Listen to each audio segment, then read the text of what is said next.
Dijeron que yo era invisible, que solo servía para imprimir contratos y agendar reuniones, pero cuando leyeron mi nombre en la póliza de riesgo multimillonaria, entendieron que el silencio no es debilidad, es estrategia.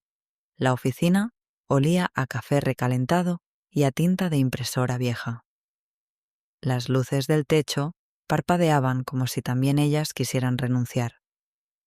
Eran las 8:07 de la mañana y como cada lunes llegué primera.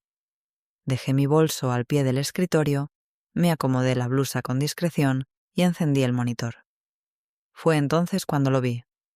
Un post-it amarillo pegado justo en el centro de mi pantalla. Fracasada. Letras mayúsculas, gruesas, como si hubieran sido marcadas con rabia o desprecio. O ambas. Me quedé congelada. Miré a los lados, pero nadie más había llegado aún. El aire acondicionado zumbaba, como si intentara disimular la violencia del mensaje. Sabía que no era una broma, no era casualidad, no era error. Alguien había querido dejar claro su mensaje y lo había hecho con precisión quirúrgica. 2 semanas antes, el CFO, Andrés Larraín, había hecho un comentario en una reunión general. Las secretarias deberían limitarse a poner cafés y no meterse en cosas que no entienden. Yo estaba ahí, sentada contra la pared del fondo, tomando notas como siempre. Nadie dijo nada, ni una sola mirada incómoda. Silencio administrativo, cómplice. Ese post-it era una respuesta, una advertencia, una forma de recordarme que no pertenecía a ese mundo, que no era una de ellos, que, aunque firmara contratos, organizara agendas o supiera leer los términos de un seguro, nunca tendría un asiento real en la mesa. Lo que no sabían era que yo había estado leyendo, observando, archivando. Y sí, era cierto. Firmaba cosas, muchas cosas, a diario. Y una de esas cosas, precisamente una que había llegado en un correo marcado como confidencial, me había hecho detener el bolígrafo justo antes de firmar. Era una póliza de riesgo por $2 millones vinculada directamente a los contratos de inversión de los próximos 3 meses. Parecía un trámite más, pero había algo raro. Un cambio sutil en la cláusula 7.4. Una firma nueva, sin fecha. Una enmienda mínima, que si no se leía con atención, podía pasar como una formalidad, pero no era una formalidad, y yo lo sabía. Ese viernes, cuando ya no quedaba casi nadie en la oficina, imprimí la copia original de la póliza.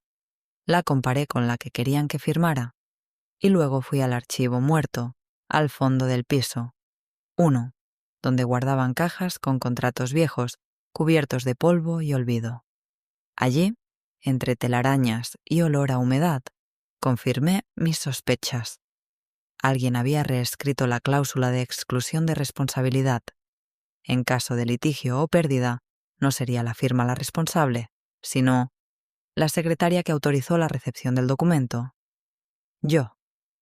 No dije nada. No pegué gritos. No me defendí.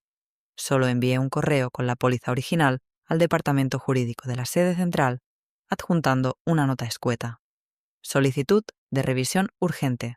Posible fraude contractual. Firma adjunta es inválida. Sin dramatismo, sin emociones, solo hechos. Nadie respondió. Hasta que el lunes siguiente apareció ese post-it, y entonces lo supe. El mensaje había llegado, y dolió.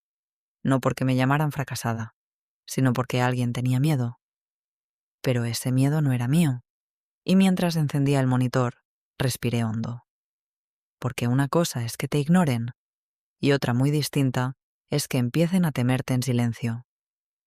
¿Cómo reaccionó la sede ante el correo? ¿Y quién está detrás de la modificación en la póliza?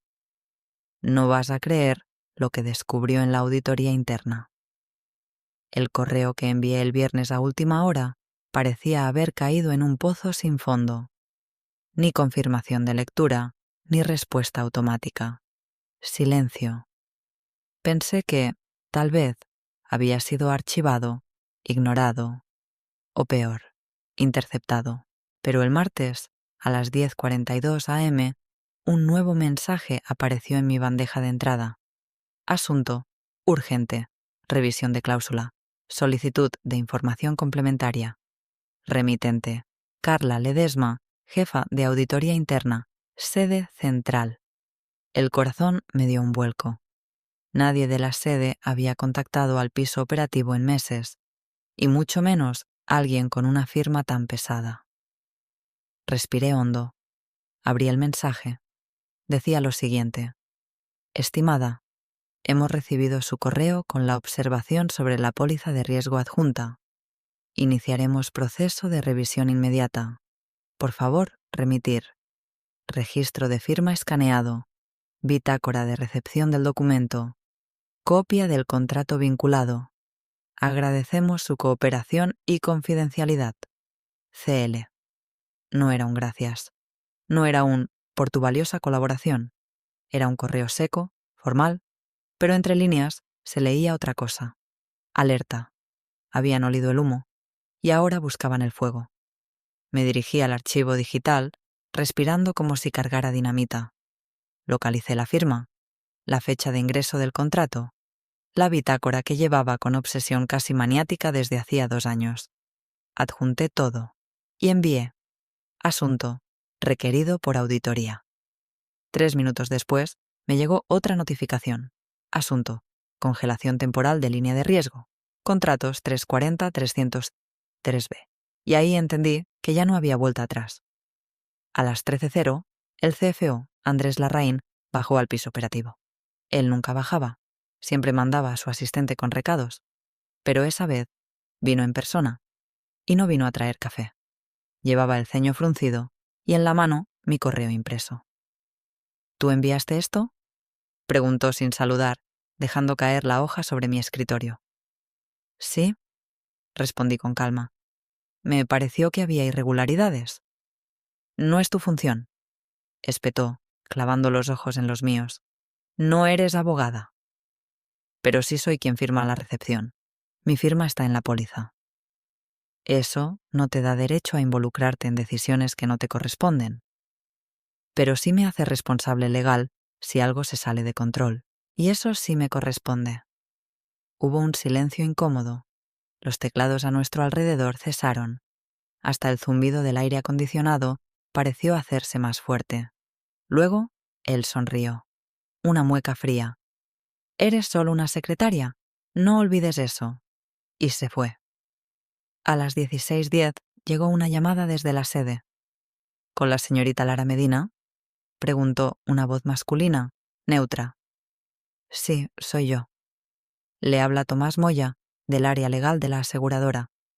Tenemos una pregunta urgente. ¿Usted firmó físicamente la recepción de la póliza 884 CR, fechada el 10 de septiembre? Sí, pero no la autoricé. Solo la firmé como recibida, no como validación.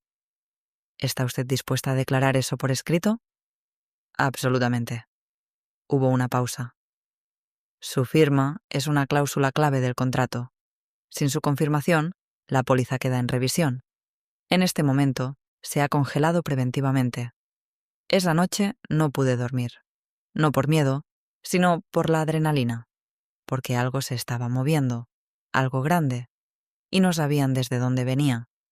Lo más gracioso era que no tuve que hacer trampa, ni gritar, ni vengarme.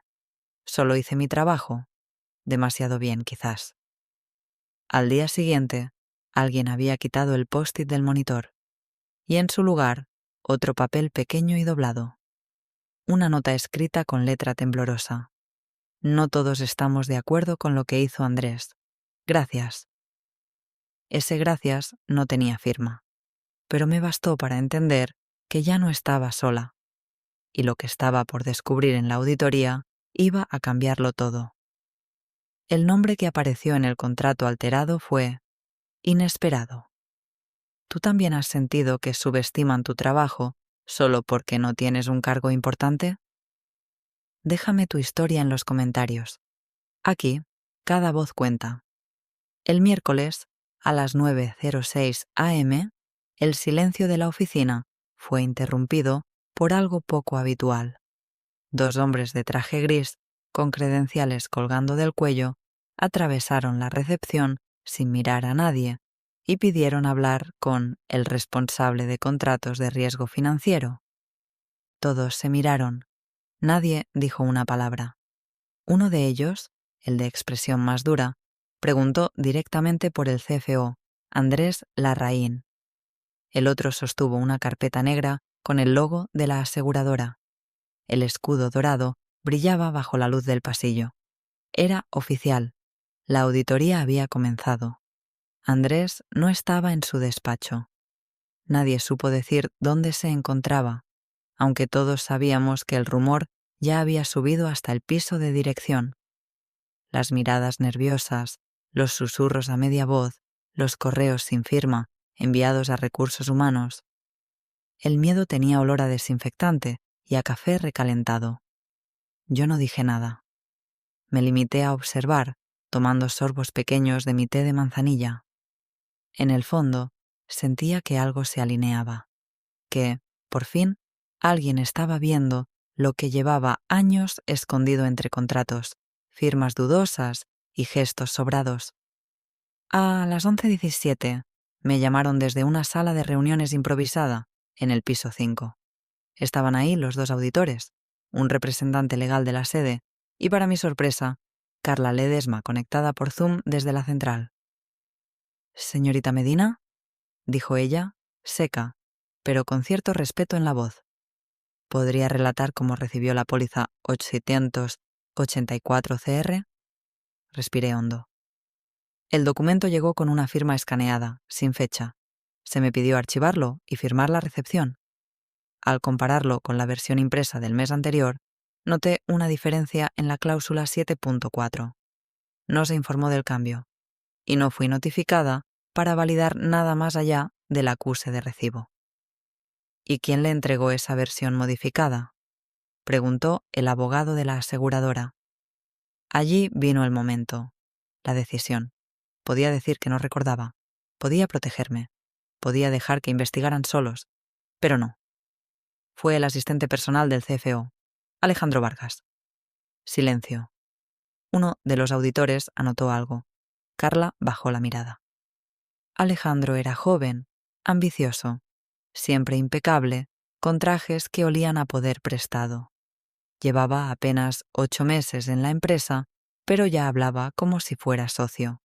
Y siempre, siempre estaba al lado de Andrés. Lo vi cuando volvió a su escritorio esa tarde. Traía el rostro pálido, una mancha de sudor en el cuello de la camisa. No me miró. Solo se sentó, temblando ligeramente, mientras escribía en su teclado con dedos nerviosos. A las 16:03, el CFO finalmente apareció. Venía del piso ejecutivo. Caminaba como si cargara piedras en los bolsillos. Cuando cruzó la sala principal, por primera vez, nadie lo saludó. Ni una cabeza se inclinó, ni una sonrisa falsa, solo teclas y silencio. A las 18:12 recibí un nuevo correo, esta vez de Carla Ledesma, sin saludo. Gracias por su colaboración. La auditoría confirma alteración en la cláusula 7.4 sin notificación formal. Suspensión preventiva de operaciones autorizada. Le pedimos no divulgar detalles hasta nuevo aviso. Había ganado una pequeña batalla, pero no la guerra. A las 18:30, cuando ya casi no quedaba nadie en el piso, volví a encontrar otro papel en mi monitor. Esta vez era blanco, plegado en 3 partes. Lo abrí. Te van a culpar a ti si esto sale mal. Ten cuidado. No confíes en nadie. Letra manuscrita, sin firma, sin contexto, solo amenaza. Me quedé mirando por la ventana. Afuera, la ciudad seguía como si nada. Autos, luces, gente que no tenía idea de la tormenta que se avecinaba dentro de esa torre de cristal. Pero yo ya no era la misma. No era solo una secretaria. Era la única que sabía la ruta de las firmas y la única que no tenía miedo de seguirla. ¿Quién dejó la nota? ¿Y qué conexión tiene Alejandro con el cambio en la póliza? Lo que descubrirás en el próximo movimiento te dejará sin aliento. El jueves empezó con un silencio sospechoso. Nadie hablaba más de la cuenta. Nadie preguntaba por el CFO. Nadie mencionaba la palabra auditoría. Pero en los pasillos se respiraba un aire denso, como si el edificio entero estuviera aguantando la respiración. Encendí mi monitor mientras sorbía el café. Esta vez no había post-it ni amenazas escritas, solo una carpeta misteriosamente abierta sobre mi teclado, una carpeta azul, sin etiquetas, que no había dejado yo. Dentro, 2 hojas impresas, un contrato de prestación de servicios a una consultora fantasma y una hoja de Excel con una tabla detallada de pagos, todos firmados por Alejandro Vargas. Me quedé helada. Los montos eran pequeños al principio: honorarios de asesoría, gastos de representación, capacitaciones externas, todo con sellos de aprobación y firmas escaneadas. Pero los últimos movimientos sumaban más de 80.000 euros. Y el destinatario era siempre el mismo: una empresa registrada en Islas Vírgenes. No sabía quién me había dejado eso en el escritorio, pero estaba claro: alguien quería que lo viera. Fui al baño para despejarme, pero ni el agua fría logró calmar el latido furioso en mis sienes. Regresé al escritorio y, por instinto, revisé los metadatos del documento. El archivo había sido impreso desde el equipo de Andrés Larraín. ¿Era una trampa? ¿Una advertencia? ¿O parte de una jugada desesperada? Ese día, Andrés no apareció en la oficina, pero Alejandro sí, y lo vi entrar a la sala de reuniones con la gerente de RRHH. Llevaba el rostro tenso, como quien se prepara para una caída larga. Media hora después, salió pálido, sin su tarjeta de acceso. Lo escoltaron hasta la puerta, sin cajas, sin despedidas, solo un gesto, 2 guardias acompañándolo al ascensor. No dijo nada. Ni siquiera miró a su alrededor. Sabía que había terminado. Recibí un correo corto de Carla Ledesma a las 17:12. Confirmamos desvinculación inmediata del señor Vargas. Continuamos con revisión de contratos asociados. No comparte información. La sede lo agradece. Y en la línea final: gracias por mantener integridad bajo presión. Integridad. Una palabra pesada para una mujer que servía cafés, agendaba citas y era solo una secretaria. Pero algo no encajaba. ¿Por qué ahora? ¿Por qué dejar la carpeta en mi escritorio? ¿Y si Alejandro no era el cerebro, sino solo una pieza sacrificable? Esa noche, mientras salía del edificio, vi una silueta en el estacionamiento subterráneo. Un coche oscuro, con los vidrios tintados. El conductor estaba quieto, como esperando algo, o a alguien. Pasé de largo sin detenerme, pero no pude evitar sentir ese escalofrío que te recorre la espalda cuando sabes que algo, o alguien, te está observando demasiado tiempo. No dije nada. No llamé a nadie. Solo caminé más rápido. Porque ahora no solo estaba dentro de un caso de auditoría. Ahora estaba en medio de una guerra de firmas, secretos y pólizas. Y no tenía idea de cuán arriba llegaba todo esto. ¿Era Alejandro el último implicado? ¿O el primero en caer? ¿Y por qué alguien dentro de la sede quería ayudarme en secreto? Lo que viene no es lo que esperas. Viernes, 7:38 am. La oficina todavía olía a humedad de alfombra vieja y a miedo acumulado. Entré más temprano de lo habitual, no por exceso de trabajo, sino por esa intuición que a veces te avisa antes que la razón. Encendí el monitor y me preparé un café, esperando otro correo frío de Carla, o quizás otra carpeta anónima sobre mi escritorio. Pero lo que encontré no fue un documento, ni una amenaza. Era una llamada perdida, número oculto, a las 5:14 de la mañana, y un mensaje de voz. Temblando ligeramente, me puse los auriculares. Le di play. Lara, no sigas tirando de ese hilo. No sabes lo que estás tocando. Hay nombres que no puedes pronunciar. Borra todo. Hoy. No era la voz de Alejandro, ni la de Andrés. Era otra voz, más grave, más lenta, un acento neutral, como si lo hubiera entrenado alguien para no dejar huellas. Pero cometió un error. Al final del mensaje, antes de colgar, se oyó un sonido apenas perceptible. Un clic, un encendedor cipo. Y ese sonido, yo lo conocía. El único que usaba encendedor de ese tipo en toda la oficina era Eduardo Santibáñez, director de operaciones, segundo al mando tras el CFO, hombre de confianza de la presidencia, y hasta ahora invisible en todo este asunto. Eduardo era el tipo que sonreía sin arrugar los ojos, que siempre decía «gracias», pero jamás recordaba tu nombre. El que firmaba contratos sin leer, pero con una caligrafía impecable. El que parecía estar en todas partes, pero nunca en el centro del problema. Hasta ahora. No quise borrar el mensaje. Al contrario, lo reenvié a mí misma, a un correo secundario encriptado que usaba desde la universidad. Y lo guardé también en un pendrive. Uno pequeño, rojo, que siempre llevaba escondido dentro del estuche de gafas. Esa mañana decidí no quedarme quieta. Subí al piso 9. La oficina de Eduardo estaba cerrada, pero escuché voces adentro. Una femenina, la directora legal, y otra masculina. No entendí las palabras, pero el tono era claro. Discusión, tensión, desacuerdo. Volví a mi lugar. A las 11:23 me llegó un correo, no desde la sede, sino desde una cuenta interna, sin nombre, solo un código. DT224. Si tienes pruebas, no las envíes por el sistema de la empresa. Hay ojos en todo. Te dejo un sobre en la sala de archivos a las 18:00. No vengas antes. No vengas acompañada. Lo leí 2 veces. Luego lo borré. No sabía si confiar, pero tampoco podía ignorarlo. A las 17:58 bajé discretamente a la sala de archivos del piso. 1. Nadie me siguió. Nadie preguntó. La luz era tenue. Entre las cajas polvorientas encontré un sobre marrón, sin nombre, escondido entre formularios del año anterior.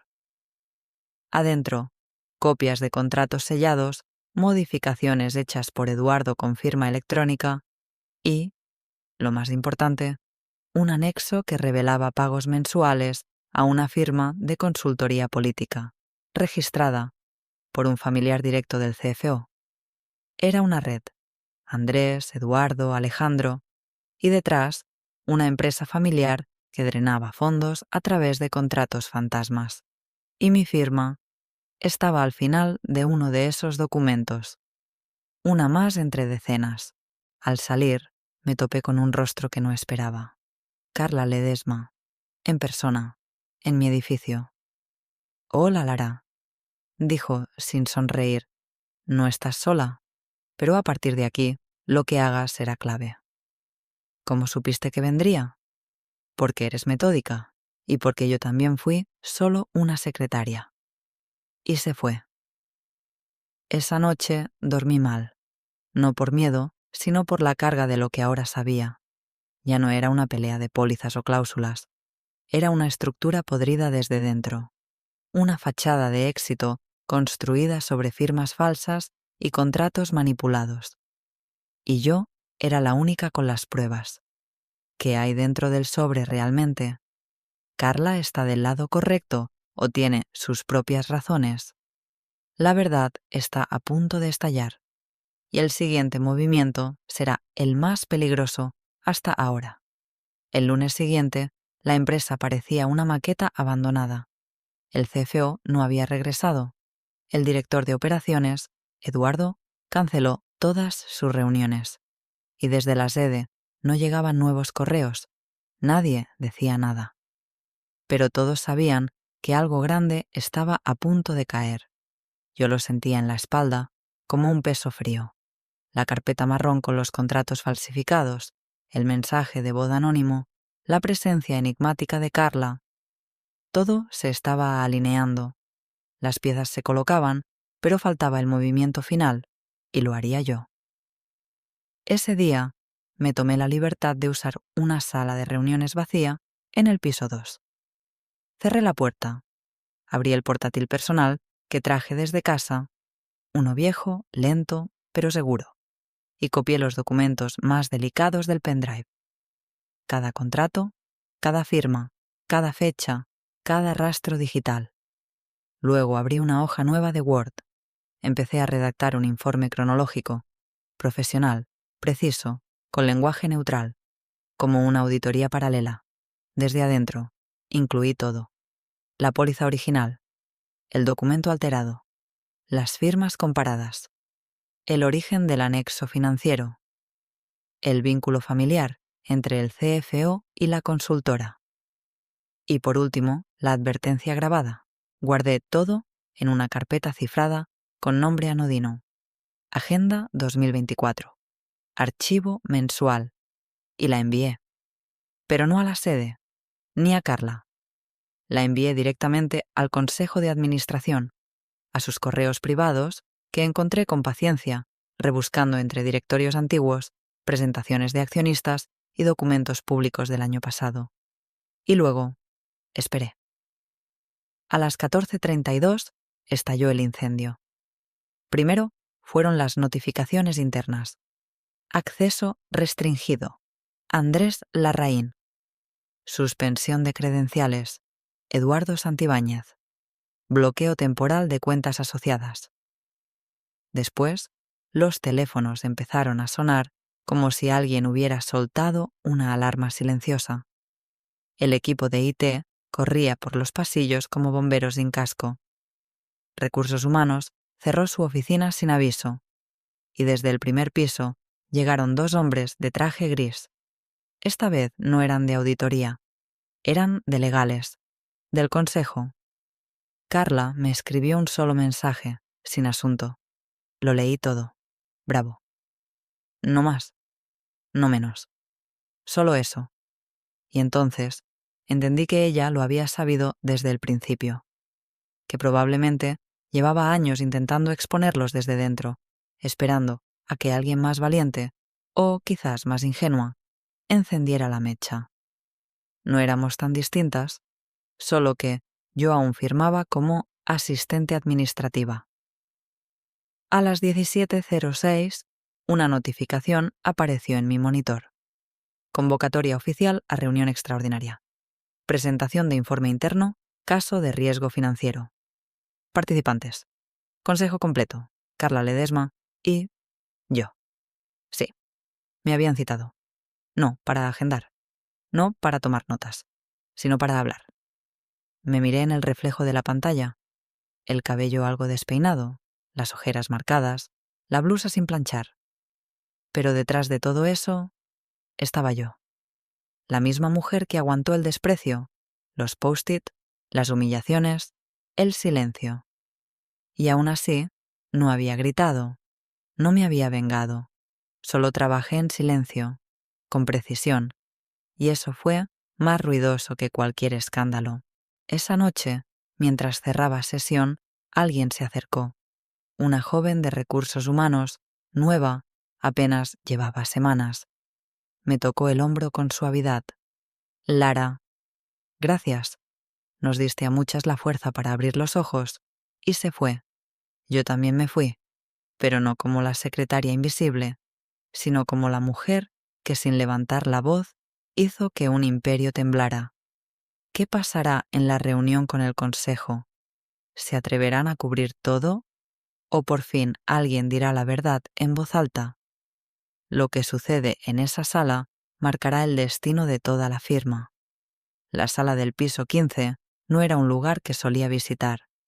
Era de esas que siempre estaban cerradas, con cristal polarizado y luces suaves que hacían que uno se sintiera más pequeño de lo que ya era.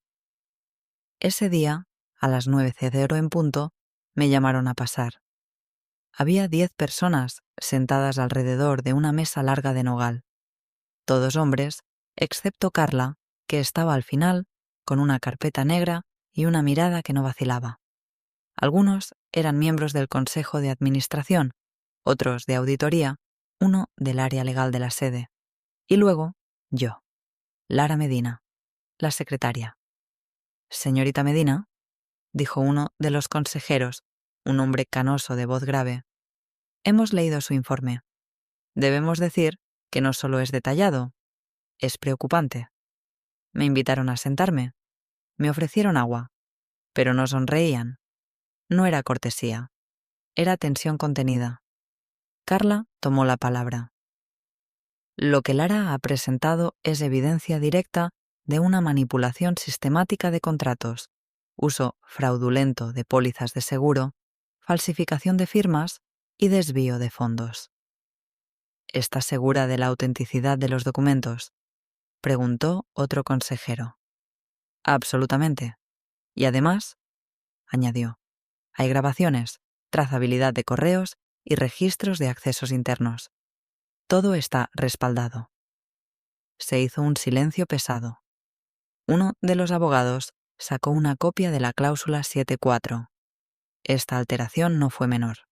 Cambia completamente la responsabilidad de las pérdidas.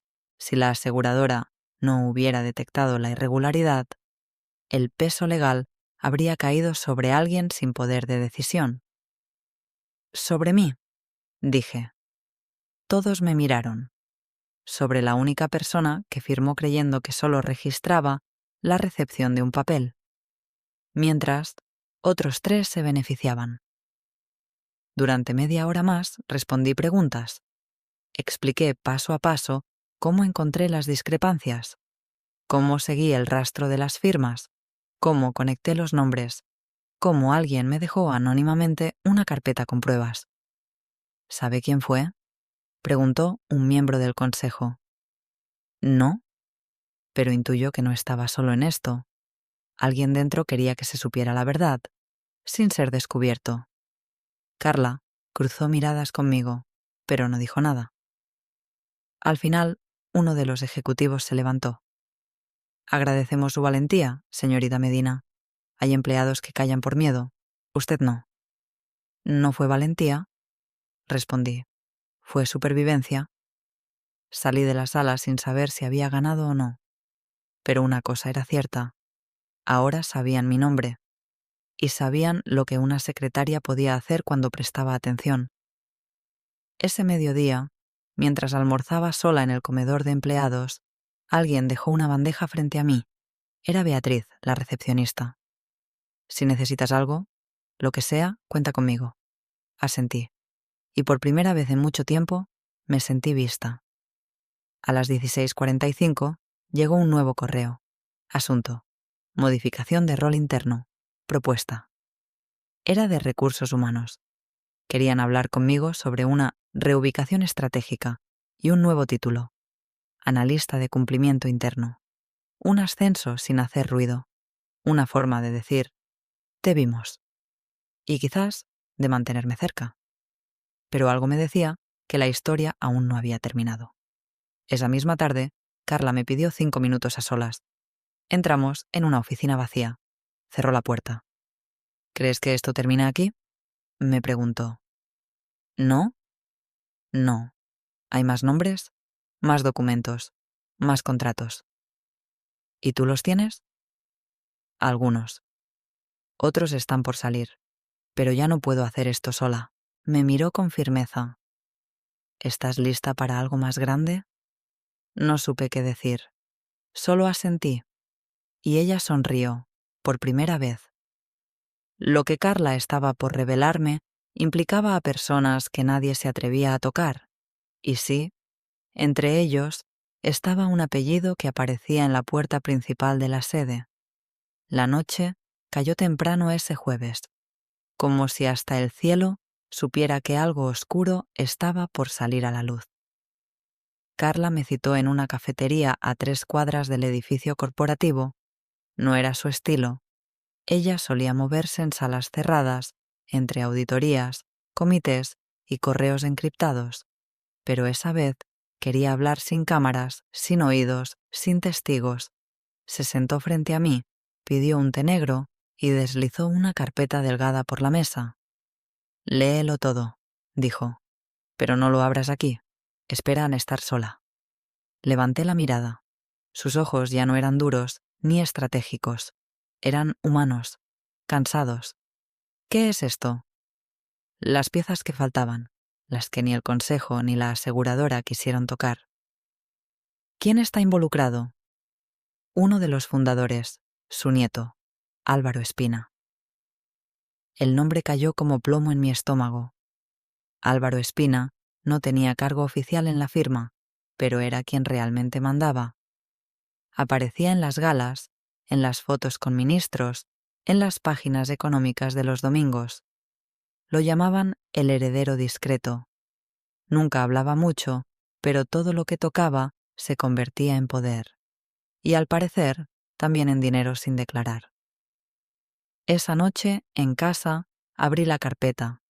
Dentro había contratos firmados por una filial en Uruguay, transferencias trianguladas a través de consultoras inexistentes y, lo más delicado, una póliza secundaria de respaldo por 3 millones de euros firmada en paralelo a la mía.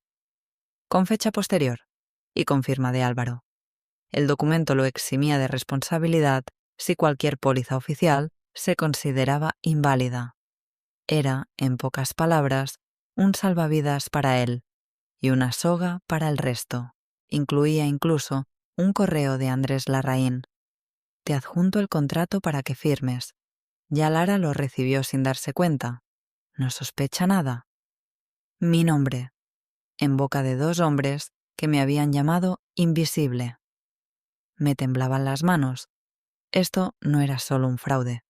Era una operación completa diseñada para proteger a los de siempre, usando nuestras firmas, nuestra ignorancia, nuestra rutina. Y ahí estaba yo, en medio. Volví al archivo digital y confirmé lo impensable. El documento había sido creado desde una dirección IP vinculada a la sede, 2 semanas después de que yo firmara la póliza de riesgo. No solo habían usado mi firma, habían construido su defensa legal sobre mi buena fe. El viernes por la mañana, Carla me volvió a llamar. ¿Lo viste? Sí. ¿Entiendes lo que implica? Que si hablo, caen todos. Que si hablas, puedes cambiar las reglas del juego. Silencio. Pero te harán pagar por ello. Ya estoy pagando, dije, desde el primer post-it. Ese mismo día, a las 16:07, recibí un mensaje anónimo por correo. Asunto: no lo hagas. Y dentro, solo una imagen. Una captura de pantalla de mi dirección personal, mi calle, mi número de piso. Era una amenaza. Llamé a Carla. Me encontraron. Lo esperaba. No vuelvas a casa esta noche. ¿Dónde voy? Yo me encargo. Toma tus cosas y baja al estacionamiento. Hay alguien esperándote. Desconfié, sí, pero también sabía que había llegado demasiado lejos para retroceder. Bajé. Un coche gris me esperaba. Dentro, una mujer joven, lentes oscuros, traje ejecutivo. No dijo su nombre. ¿Lara? Sí. Suba. Me llevó a un apartamento amueblado en la zona alta, discreto, sin timbre ni vecinos cerca. Carla apareció una hora después, con otra carpeta, más papeles, más pruebas. ¿Estás lista para lo que viene? No, pero igual lo haré. Esa noche supe que lo siguiente sería público, que no bastaría con consejos ni auditorías internas, que el próximo paso implicaba abogados, medios y quizás perderlo todo. Pero lo que no sabían es que yo ya había perdido el miedo. ¿Hasta dónde llega el poder de Álvaro Espina? ¿Se atreverán a callarla? ¿O ella los hará hablar primero? El golpe final está en camino. El lunes amaneció nublado, como si incluso el clima presintiera que algo estaba por explotar. El silencio que antes reinaba en la oficina ya no era indiferencia, era tensión cargada de electricidad estática, como si todos supieran que estaban viviendo los últimos minutos de una calma artificial.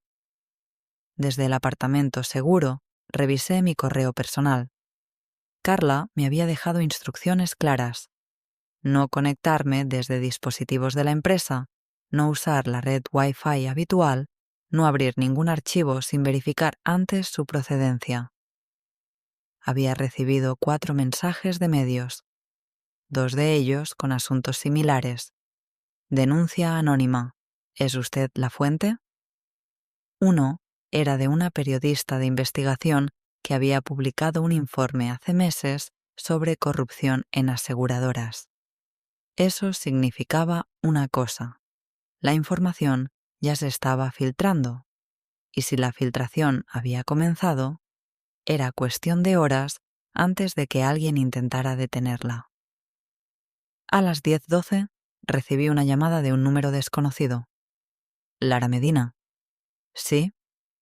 Le habla Marcos Díaz, abogado del Consejo General. Necesitamos que comparezca hoy mismo. La citación es oficial. Colgué sin responder. Carla me había advertido: no respondas a nada fuera del protocolo. El Consejo sabía que yo tenía las pruebas, pero lo que no sabían era que ya no estaba sola. A las 13:30, Carla y yo entramos juntas al edificio principal. El personal de seguridad nos dejó pasar sin pedir credenciales. Lo sabían. Todos lo sabían. En la recepción, uno de los guardias me susurró: Gracias, señorita Medina. Usted hizo lo que nadie se atrevió. La reunión fue en el piso 17, sala cerrada. Todos los directores presentes, algunos abogados y el rostro que no esperaba ver: Álvaro Espina. En persona, vestido como un banquero europeo, con el reloj más discreto y más caro del mundo. Cuando entré, me miró como si yo fuera una interrupción en su agenda, pero su máscara de seguridad tembló apenas vio que Carla me acompañaba y que traíamos una caja. «Señorita Medina», dijo uno de los miembros del consejo, «¿está al tanto de la gravedad de lo que ha hecho?» Asentí. «¿Trajo la documentación que afirma poseer?» «Sí», respondí, «pero no la traje solo para ustedes». Carla conectó un pendrive al proyector. En la pantalla aparecieron los contratos, los correos, las pólizas y las transferencias. Todo, nombre por nombre, firma por firma. Luego, Carla reprodujo el mensaje de voz. El clic del encendedor se escuchó como una bomba en la sala. Álvaro tragó saliva. Por primera vez no habló. «Esa voz es mía», admitió al fin, «pero nunca di la orden de alterar documentos. No es lo que dice el contrato 77F, ni el 103B, ni el 204G», respondí. Todos firmados con su código privado de autenticación. Silencio. Un abogado murmuró algo al oído de uno de los consejeros. Otro comenzó a redactar un acta en su portátil. Se estaba sellando algo, y yo estaba ahí para presenciarlo. Al final de la exposición, Carla tomó la palabra. «Hemos iniciado una demanda penal». «¿Quiénes están incluidos?», preguntó uno de los directores, sin aliento. «El CFO, el exdirector de operaciones, el señor Espina y todos los que firmaron autorizaciones ciegas». Álvaro se levantó. «Esto no va a sostenerse en la prensa». «No es la prensa quien va a juzgarlo», respondió Carla. «Es el sistema judicial, y esta vez no puede comprarlo todo». Salimos de la sala sin mirar atrás. En el ascensor, Carla exhaló por fin. «Te dije que no estarías sola». Yo asentí. Tenía la garganta seca, las manos frías y una extraña sensación de paz. No alegría, no venganza, solo justicia. Esa tarde los medios reventaron. Los titulares aparecieron uno tras otro. Exponen red de corrupción en firma aseguradora. La clave fue la firma de una secretaria.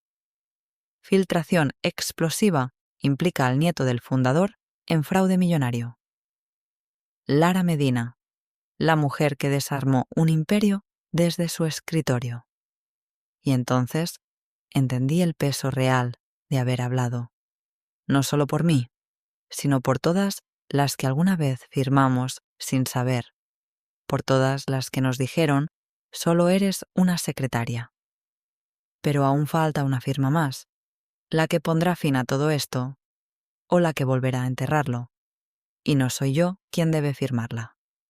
Viernes, exactamente un mes después del post-it en mi monitor. La ciudad seguía su curso como si nada hubiera pasado. Pero dentro de esas torres de cristal algo se había quebrado. No se veía a simple vista, pero todos los que trabajábamos allí sabíamos que el aire era otro, más limpio, más tenso también, como después de una tormenta que arrasó con todo. Ese día no fui como secretaria, ni como informante, ni como víctima. Ese día fui como testigo oficial. Me presenté en la sede judicial a las 10:00, tal como me indicaron. Traje conmigo el original del contrato clave, el que tenía la cláusula 7.4 alterada y mi firma sin consentimiento informado. Frente a mí sentaron a Álvaro Espina, esta vez sin traje de diseñador ni sonrisa imperturbable. Estaba más pálido, con ojeras profundas y la camisa arrugada. A su lado, 2 abogados que apenas podían ocultar el naufragio. Señorita Medina, ¿puede confirmar bajo juramento que usted no fue notificada de la alteración del documento? Lo confirmo. Jamás fui consultada sobre esa cláusula. Solo me pidieron firmar recepción, no validación. Los magistrados asintieron, tomaron nota, preguntaron más. Yo respondí todo, sin titubear, sin miedo. Terminada la declaración, el juez dijo algo que aún me retumba en la memoria. La omisión deliberada de información a un firmante sin poder de decisión es una forma de abuso de autoridad y, en este caso, de ingeniería contractual dolosa. Traducción. Lo que intentaron hacer conmigo era delito y había quedado registrado. Al salir del tribunal, Carla me esperaba en la puerta, ya sin carpeta, sin blazer, sin la dureza habitual. Me abrazó. Fue breve, pero sincero. Ganaste. No, ganamos. Le corregí. Me llevó a almorzar a un sitio pequeño, lejos del centro. En la mesa, entre pan tostado y café amargo, me explicó lo que pasaría después. El CFO será procesado. Eduardo, también. Álvaro probablemente intente un acuerdo económico para evitar la cárcel, pero su reputación está destruida. ¿Y la empresa? Seguirá, con otro nombre, con otro enfoque. ¿Y yo? Pregunté. Tú eliges. El lunes siguiente, Recursos Humanos me citó. Una mujer que nunca había visto, tal vez traída desde otra ciudad, me recibió con respeto. Me ofrecieron un nuevo cargo, directora de cumplimiento ético, con oficina propia, personal a cargo y un sueldo que no me atrevo a decir en voz alta. Pero yo pedí algo distinto, algo más pequeño, más real. Pedí volver al piso donde empezó todo. Hoy tengo el mismo escritorio, el mismo monitor. Ya no hay post-it, pero sí una planta pequeña que me regaló Beatriz, la recepcionista. Cada mañana entro primera. Reviso los correos, archivo, verifico contratos. Leo hasta las letras más pequeñas. Pero ahora, cada vez que llega un documento importante, alguien me pregunta antes de firmar. ¿Estás segura con esto, Lara? ¿Lo revisaste tú primero? Y yo asiento, porque ahora saben que mi firma importa. No busqué fama, no busqué justicia heroica, solo quería que dejaran de tratarnos como muebles, y lo logré. La última pieza del caso fue cerrada con una firma, no la mía, sino la del nuevo presidente del Consejo, un hombre que juró, frente a todos, que jamás volverían a ignorar la voz de quien está abajo. Carla lo miró desde el fondo de la sala. No dijo nada, pero sonrió. Yo también. Me llamo Lara Medina, soy secretaria, y un día, solo haciendo mi trabajo, puse de rodillas a quienes pensaban que yo no podía hacer nada.